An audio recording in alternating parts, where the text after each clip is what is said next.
Are you overwhelmed like I am? It's pretty easy to get overwhelmed every year around this time of year, but especially this year. Am I right? So let's talk about it.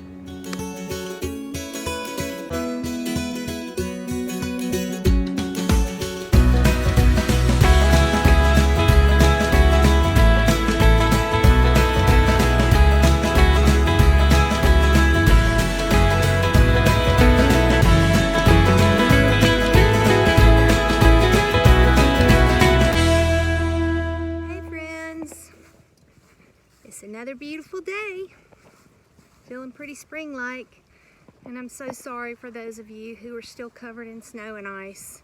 Your spring will come. Today, I have quite a bit to do. I'm trying not to think about it too much, just handling one task at a time, because if I thought about it, I think I could get really overwhelmed. But I've already made coffee and breakfast for the family and cleaned up the kitchen and got some laundry started and made the bed, got myself dressed, checked on my seedlings, and now I am about to go into our low tunnel greenhouse and repot some things. I'm going to be filling up our cheap version of the green stalk that I got at Aldi. I'm going to fill it up with soil and get my cucumbers planted. And that's what I'm holding right here. I'm holding my little old enamel pan full of cucumber plants that have come up, and also a couple of things like some early squash, some cushaw squash that I started from seed. I'm really tickled because I saved the seeds for it. So let's see what we can get done today, okay?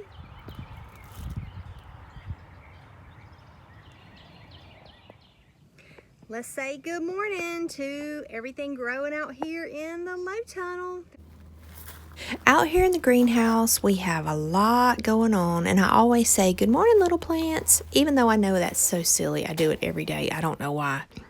But what I have going out here right now, I have what I call my insurance plants. I go every spring and get a few tomatoes and a few peppers just in case, just as insurance in case my seeds don't come up.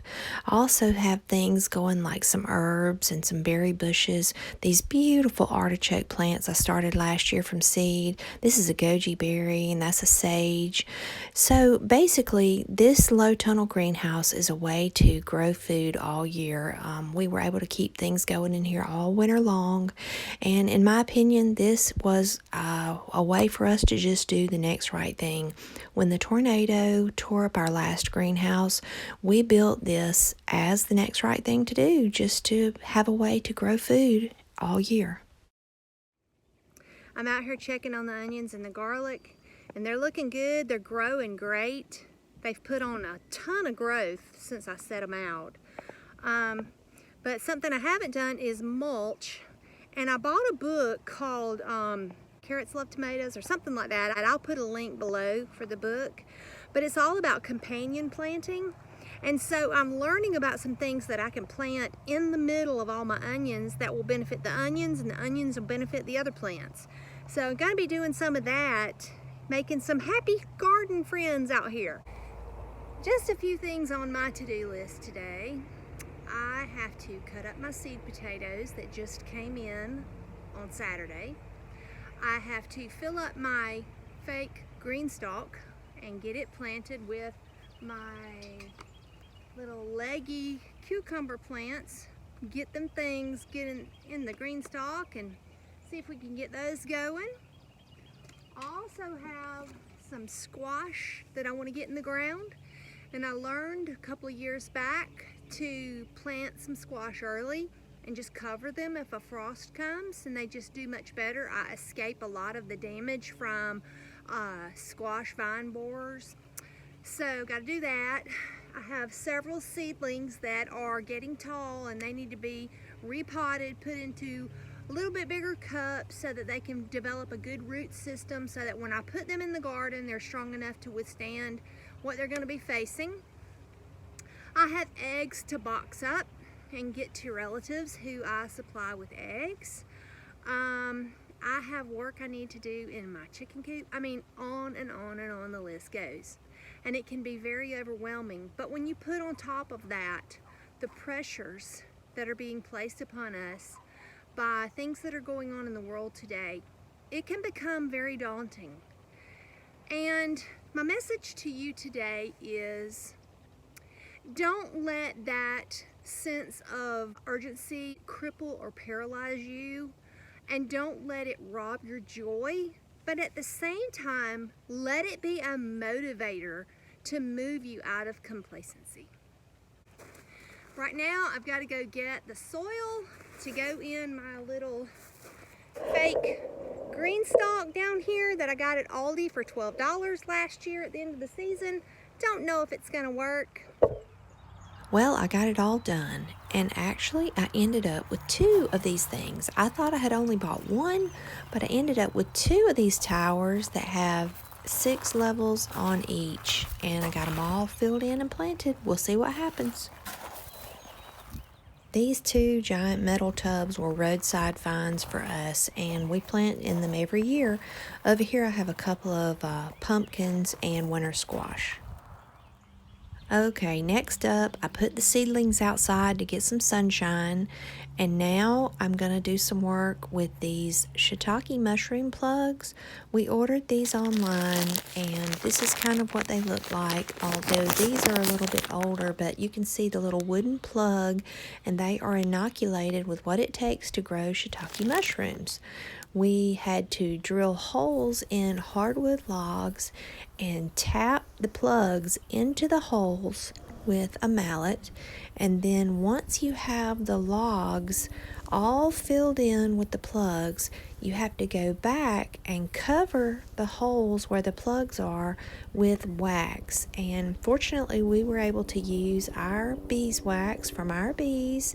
We melted it with a little bit of parchment paper lining the bowl, and I'm just using a straw here, and I'm dabbing the wax over every single hole. The only aggravating part about this was that the wax keeps getting cold, so I have to keep going back inside the house and warming up the wax so that it's spreadable. But it didn't take that long. I mean, I think I have 5 logs, and for all 5 logs and running back and forth melting the wax, it probably took me 30 to 45 minutes to get it done, which wasn't too long. So we'll see how it turns out.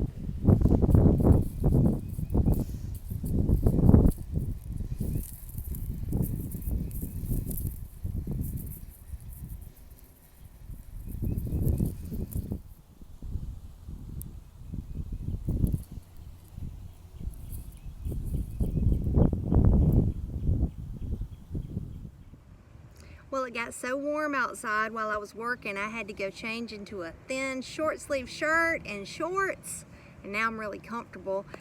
And I have really like 3 more I have to do, and I have to go in and heat the wax between each one because the wax cools off. So you run out here and you dab on the wax and cover up the plugs, and then you have to go get more wax and do it all over again, but it'll get done before I know it. This is one of those projects that, you know, we may not see the results for a year or 2, and then again we may not see the results at all because we got the plugs in, and then everything happened with the pandemic and the tornado here, and so they got put in a corner and forgotten about for a while, and we'd pull them back out and say, oh, we really need to do this, and then they'd go back in that corner again. But it's okay. I mean, life will go on without shiitake mushrooms, but I just thought that would really be a cool, renewable food source for us if we could get it started. So fingers crossed and prayers said, and we're hopeful, which I don't believe in crossing fingers. That's just an expression, but prayers said. That's the most important thing.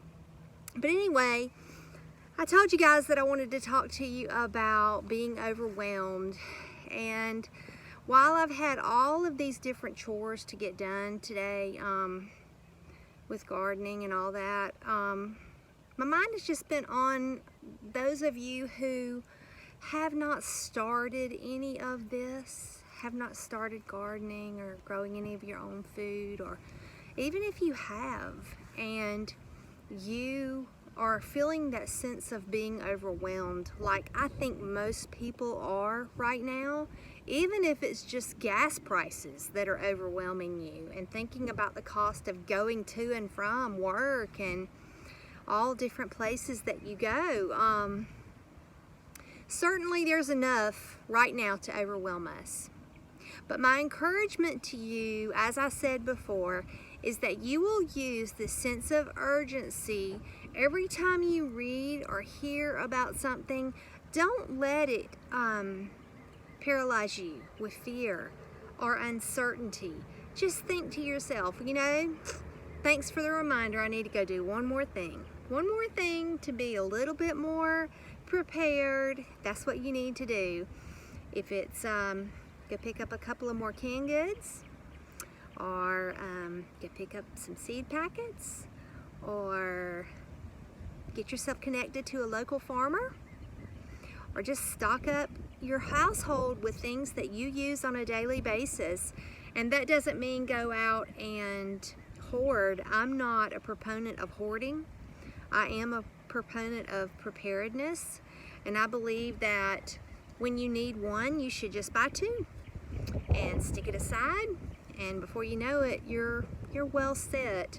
You know, when we bought our farmhouse, you know, I thought about the people who lived here a long time ago, 100 years ago. And I know what those people did. They prepared for long term.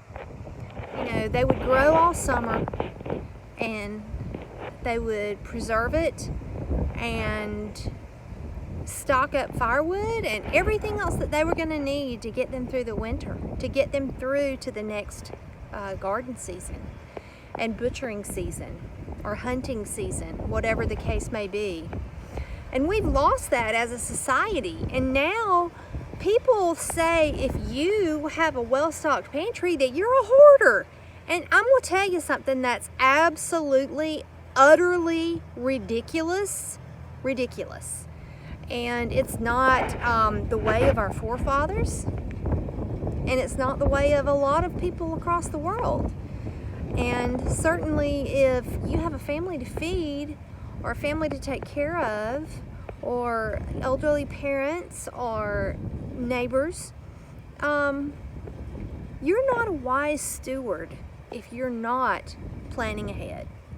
So when you see the news, when you see things that, you know, the old enemy wants to trouble us with, the enemy of our soul I'm talking about, wants to trouble us with fear and anxiety, you flip the script on that. Flip the script and use it as motivation to go just do one more thing. And you know, when we just do the next right thing, it's so much less stressful than like me right now. I have a list on my kitchen counter. I have a list, and every task that I get done, I'm checking off my list. This weekend, I made this huge long list of spring chores, things you have to do around a homestead, and I'm slowly but surely getting them notched off. When I think about, okay, right now I'm gonna go take care of the shiitake mushroom logs. That's all I'm gonna think about. I'm gonna get that done, and once that's done, then what's next on the list? And that's how you get it done, friends. So go tackle a few things today. And number one, tackle anxiety. Tackle that anxiety.